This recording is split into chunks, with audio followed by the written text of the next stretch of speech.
Yo, balik lagi sama gue di Alur Loka, channel yang ngebongkar film sampai ke akar-akarnya, bahkan sampai ke palung-palungnya. Cuy, pernah gak sih kalian lagi asyik berenang di pantai, terus tiba-tiba Parno sendiri mikirin, di bawah gue ini ada apaan ya? Nah, gimana kalau di bawahnya itu bukan cuma ubur-ubur gatel atau sendal jepit hanyut, tapi nenek moyangnya hiu segede ruko 2 lantai? Nah, film yang mau kita bedah kali ini, The Meg, bakal ngejawab ketakutan absurd kalian itu dengan cara paling brutal. Jadi, siapin mental. Seperti biasa, sebelum kita nyemplung lebih dalam, tombol subscribe-nya dipencet dulu, loncengnya digoyang-goyang dikit, biar gue makin semangat nyariin film buat bahan gibah kita bareng-bareng. Udah, oke.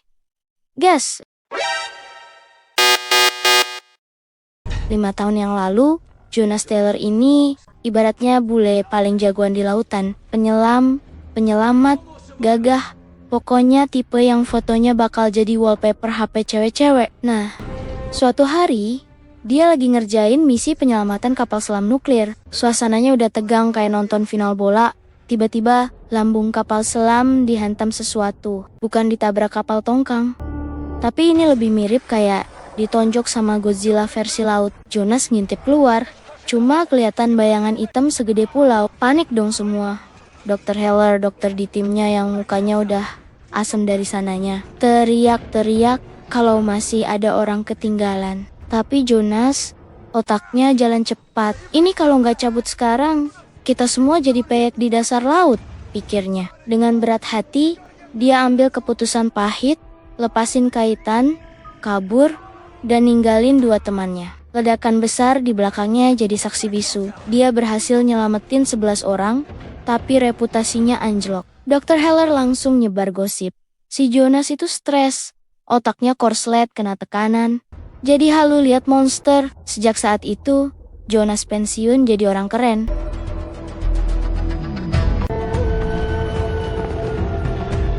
Lompat ke masa kini. Sebuah helikopter mendarat di fasilitas riset super canggih di tengah laut.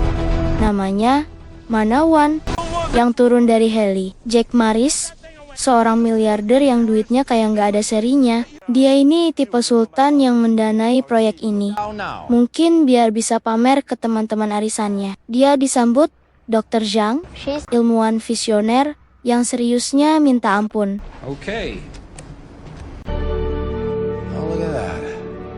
Di ruang kendali, kita dikenalin sama kru lainnya. Sato, Jax, cewek insinyur bertato yang gayanya cuek, tapi otaknya encer. Dan DJ, operator drone yang ngomongnya gede, tapi nyalinya ciut. Terus ada Suyin, anak Dr. Zhang, seorang ahli kelautan yang cantik dan pintar. Dia lagi semangat ngejelasin ke si Sultan Morris kalau dasar Palung Mariana itu palsu.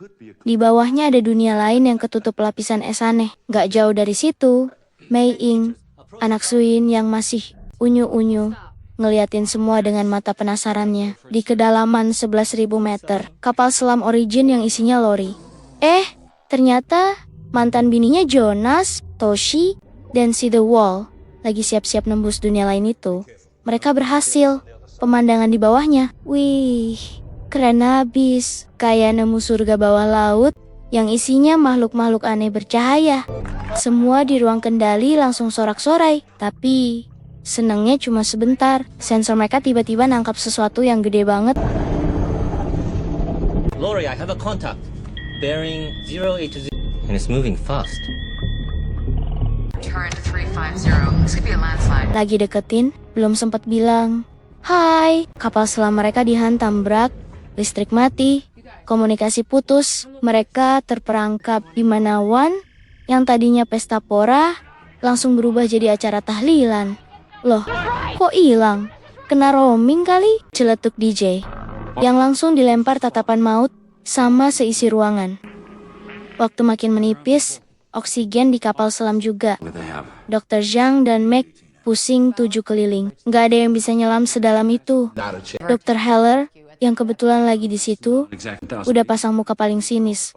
Waktu Meg nyeletuk satu nama, Jonas Taylor. "Ogah, jangan panggil orang gila itu," semprit Dr. Heller. "Nanti dia bilang kapalnya diserang sama Nyi Roro Kidul lagi. Tapi Mac ngotot, gila-gila gitu. Cuma dia yang pernah turun sedalam itu dan balik lagi hidup-hidup. Dr. Zhang udah pasrah lihat nasib krunya plus calon mantu yang gagal. Akhirnya setuju. Ya udah, telepon deh tuh bule yang lagi gabut di Thailand. Please. Di sebuah bar pantai di Thailand, kita lihat Jonas Taylor versi sekarang. Bule yang lagi menikmati hidup sebagai gembel elit. Kerjanya cuma minum bir dan mencoba lupa kalau dulu dia pernah jadi orang penting. Tiba-tiba Mac nongol. Bawa kabar buruk soal Lori. Reaksi Jonas, "Ogah males, gue udah kapok," katanya. Masih sakit hati karena dulu dikatain gila. Sementara negosiasi alot terjadi di Thailand.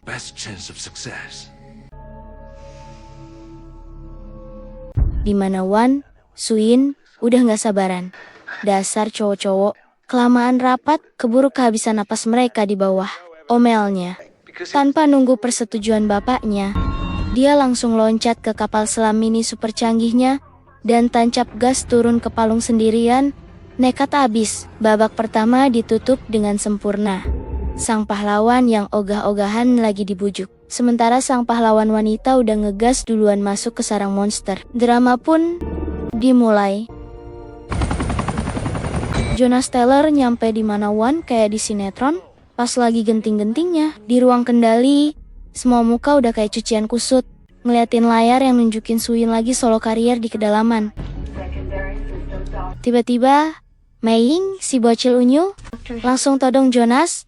"Om bule, tolongin mamaku dong." Hati Jonas yang udah beku, kayak es batu di Antartika, langsung meleleh dikit. Dia janji bakal bawa mamanya pulang. Nggak pakai banyak bacot, dia langsung siap-siap. Dr. Heller coba ngalangin sambil nyeramahin soal trauma. Tapi Jonas cuma lewat aja. "Gak ada waktu buat dengerin curhatan lu, Dok," pikirnya. Dia langsung nyemplung ke palung Mariana pakai kapal selam canggih, balapan sama malaikat maut di bawah sana. Suin lagi kena masalah besar. Kapal selamnya yang imut itu lagi dipeluk sama cumi-cumi raksasa. Udah kayak lagi diremes sama gergasi. Sebentar lagi gepeng. Pas Suin udah mau pasrah, tiba-tiba dari kegelapan nongol bosnya, Megalodon.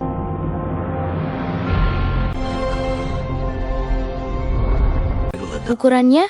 Jangan ditanya. Cumi-cumi raksasa tadi langsung dihap kayak kita lagi nyemil kerupuk udang. Masalahnya, habis makan cumi, si Megalodon sekarang ngelirik kapal selam Suin, kayak ngeliat menu penutup. Tepat pas si Megalodon udah mau kenalan lebih deket, lampu disco dari kapal Jonas nyorot. Sang pahlawan yang mageran tadi akhirnya tiba. Jonas dengan skill dewa berhasil narik perhatian si Megalodon, ngasih Suin waktu buat benerin kapalnya. Mereka langsung ngebut ke lokasi kapal selam Origin. Tapi masalahnya, si Megalodon ini posesif. Gak mau ditinggal, dia mulai nyeruduk lagi. Di tengah kepanikan, Toshi, si pilot dari Jepang, sadar kalau nggak semua bisa selamat. Jiwa kesatrianya keluar. Dia ngemudikan kapalnya, nyalain suar, teriak-teriak pakai bahasa Jepang, yang intinya mungkin, "Sini lu ikan kampret, lawan gue." Dia berhasil jadi umpan. Megalodon itu nelen kapalnya dalam satu gigitan. Berkat pengorbanan Toshi, Jonas dan yang lainnya bisa tancap gas, kabur ke permukaan, nembus lapisan es aneh itu kayak nembak petasan roket. Mereka lolos, tapi harus kehilangan satu teman. Dr. Heller has... Jonas, is Toshi okay? Semua yang selamat dirawat di Manawan. Lori dan Jonas sempet tatap-tatapan canggung ala mantan. Tapi suasana lega itu cuma seumur jagung. Jax, si cewek pintar, lagi ngecek data, mukanya langsung pucat. "Guys, ada berita buruk." Dan berita sangat buruk, katanya. Ternyata pas mereka kabur tadi, mereka nggak sengaja bukain pintu gerbang tol buat si Megalodon. Dan ya, si ikan raksasa itu ikut nimbrung ke lautan kita. Dr. Heller, yang dari tadi mukanya asem, nyamperin Jonas. "Sorry bro, ternyata cerita horor lu beneran," katanya.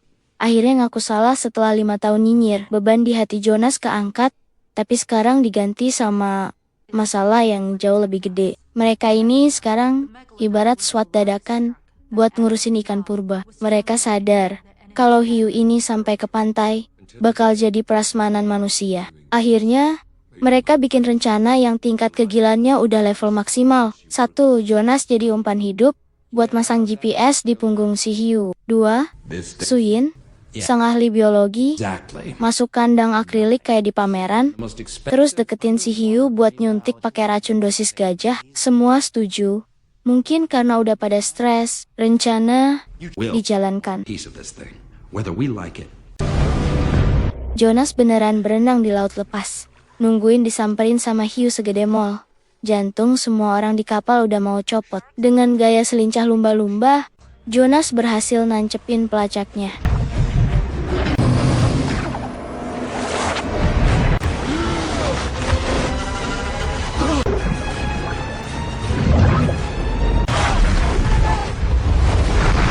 Misi pertama sukses. Giliran Suyin, dia turun pakai kandang anti hiu. Si Megalodon datang, tapi bukannya kalem. Si Megalodon ngamuk, kandangnya digigitin kayak biskuit, talinya putus, dan Suyin hampir jadi isi kaleng sarden. Jonas, ngelihat calon gebetannya dalam bahaya, langsung terjun bebas. Dalam kekacauan di bawah air, dia berhasil nyelamatin Suyin.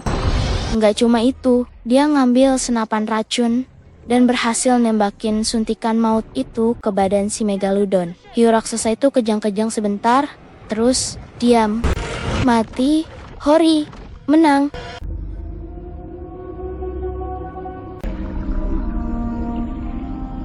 Mereka narik bangkainya ke kapal, siap-siap mau foto bareng buat diupload di Instagram. Mereka pikir ceritanya udah tamat dan bisa hidup bahagia selamanya. Betapa naifnya mereka. Di atas kapal, para kru lagi euforia, udah siap-siap mau update status. Megalodon is down, sambil pose keren di samping bangkai hiu. Tapi, alam punya selera humor yang gelap. Pas mereka lagi sibuk, dari bawah air, muncul bayangan yang lebih gede lagi. Ternyata, yang mereka bunuh tadi itu baru anaknya. Sekarang, emaknya, atau mungkin kakaknya. Pokoknya versi final bosnya datang buat nagih utang. Tanpa basa-basi, si Megalodon raksasa ini langsung nelan bangkai anaknya sendiri. Terus kapal mereka dibelah dua kayak lagi motong kue ulang tahun. Semua langsung kocar-kacir. The Wall jadi camilan pembuka. Dr. Heller yang dari tadi nyinyir mendadak jadi pahlawan, ngorbanin diri buat nyelamatin Jax. Di tengah drama itu, Dr. Zhang kena luka parah. Sebelum menghembuskan napas terakhir, dia ngasih wejangan terakhir ke Suyin. Intinya, jangan lupa balesin dendam papa ya. Kematiannya bikin Suyin yang tadinya ilmuwan kalem, jadi cewek sangar yang siap balas dendam.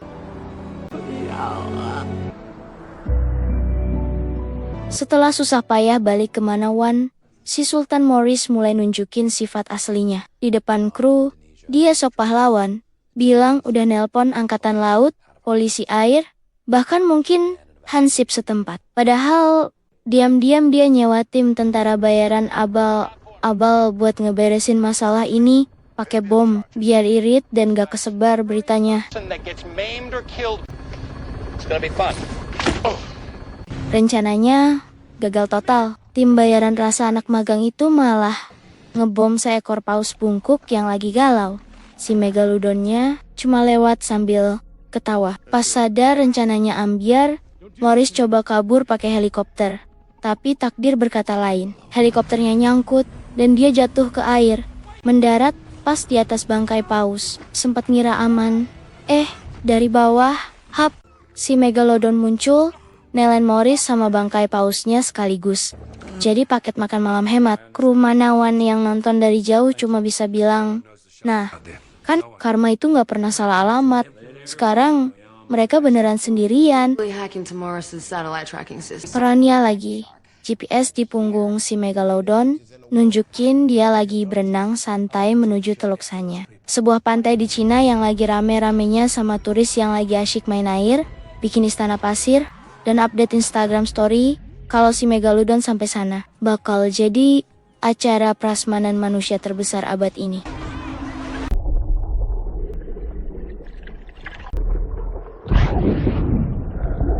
Tim yang tersisa, Jonas, Suyin, MAC, Jax, dan DJ nggak punya pilihan. Mereka harus jadi tim penyelamat dunia dadakan. Dengan peralatan seadanya, mereka ngebut buat nyegat si monster sebelum dia nemu hidangan pembukanya. Pemandangan di Teluk Sanya bikin mereka merinding. Lautan penuh orang-orang bahagia yang gak sadar mau disantap.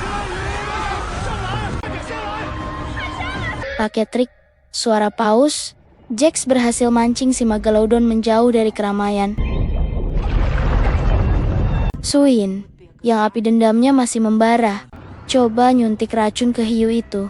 Tapi malah kapalnya nyangkut dan nyawanya terancam. Jonas, sang pahlawan part-time, langsung turun tangan. Pakai kapal selamnya, dia main tabrak-tabrakan sama si Megalodon. Dalam sebuah manuver gila, dia sengaja ditelan sedikit biar bisa nyobek perut si hiu dari dalam pakai sirip kapalnya. Operasi usus buntu dadakan. Kapal selamnya hancur. Jonas terlempar ke air. Sekarang tinggal duel 1 lawan 1. Udah bukan soal sains lagi.